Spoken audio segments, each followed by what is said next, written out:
This morning I'm going to talk about greed in the used car dealer business. Um, and I've been in this situation a lot as a salesman in my early days, to where that I just didn't understand sometimes that the dealer wouldn't take a profit on a vehicle.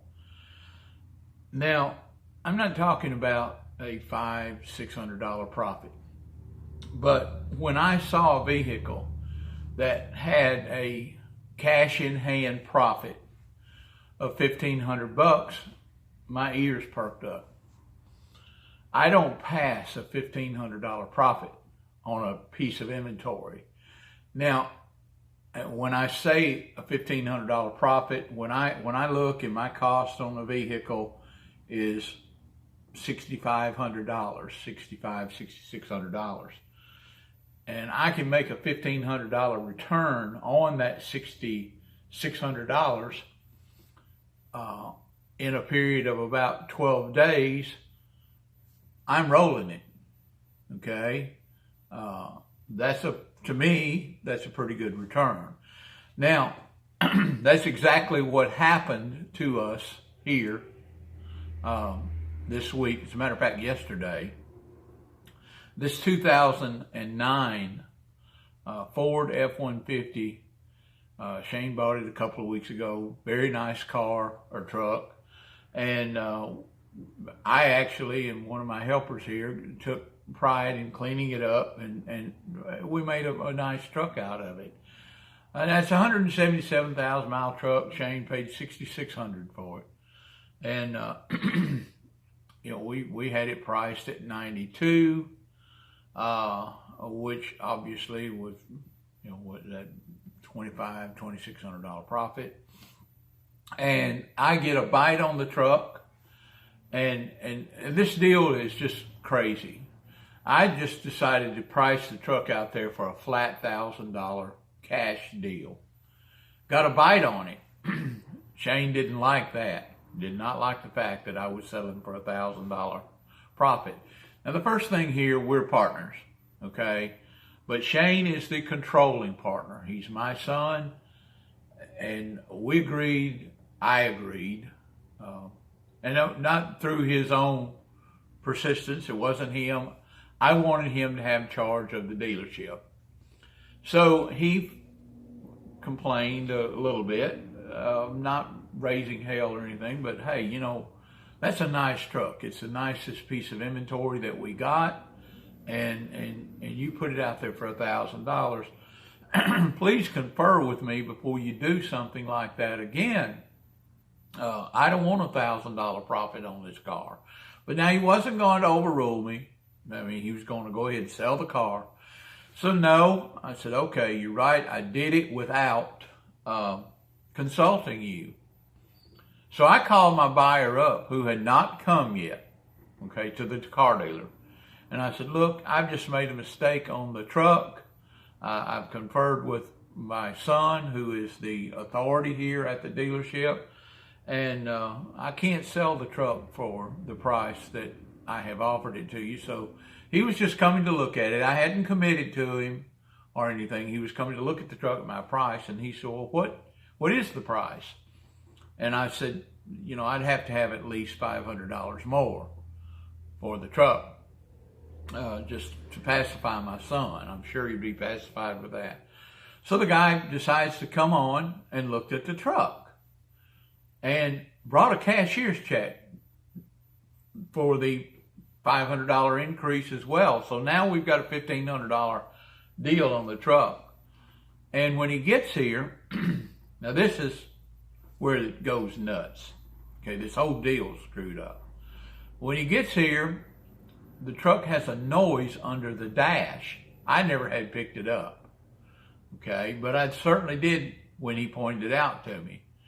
It turned out to be the blend actuator door that was clicking on the truck. Now the part, I think at O'Reilly's, was like $16. But the guy wouldn't take the truck. Okay, now here's your cashier's check. but I'm holding on to the check till you fix the blend door. Okay? So, that was, all right. He said, now I understand. I don't expect you to hold the truck for me. If you sell it, sell it. And so when Shane says, you mean he passed on the truck at a of course, he didn't know it was $1,500 profit, but Shane says, okay, I'm not going to let him have it. No, I'm putting the truck back on the market. I'm not settling for a $1,500 deal on the truck, especially since he turned it down over a $16 part. And Shane just, I'm not going to do it. So Shane comes to me yesterday. Hey, I've got an $1,800 deal on the truck. So I'm not settling for anything less than $1,800. Well, it turns out this is a finance deal. There's not a deal at all on the truck. It is pending the customer bringing the down payment in, the trade being what it's supposed to be worth that Shane hasn't even seen yet.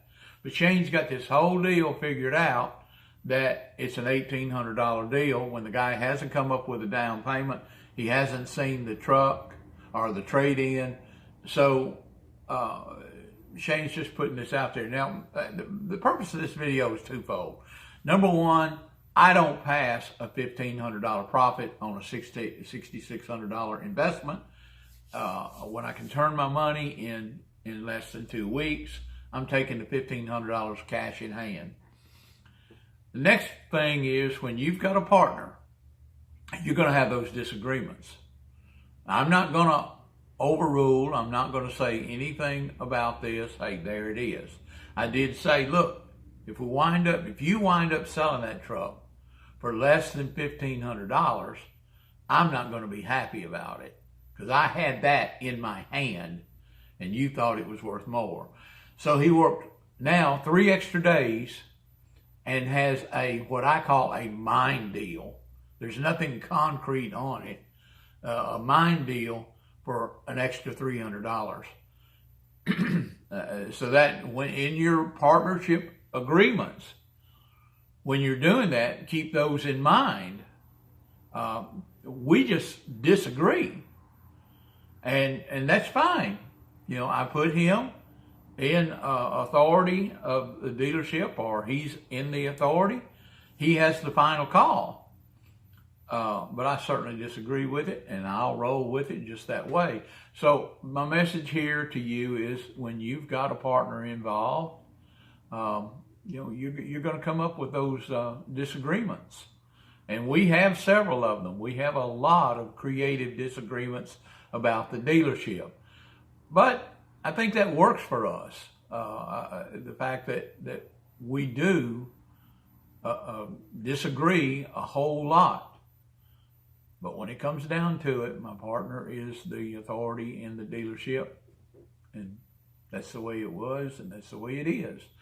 So with that being said, I would like to know how many of you would have taken the $1,500 cash in hand, or would you hold out for what I call just greed? That's just it.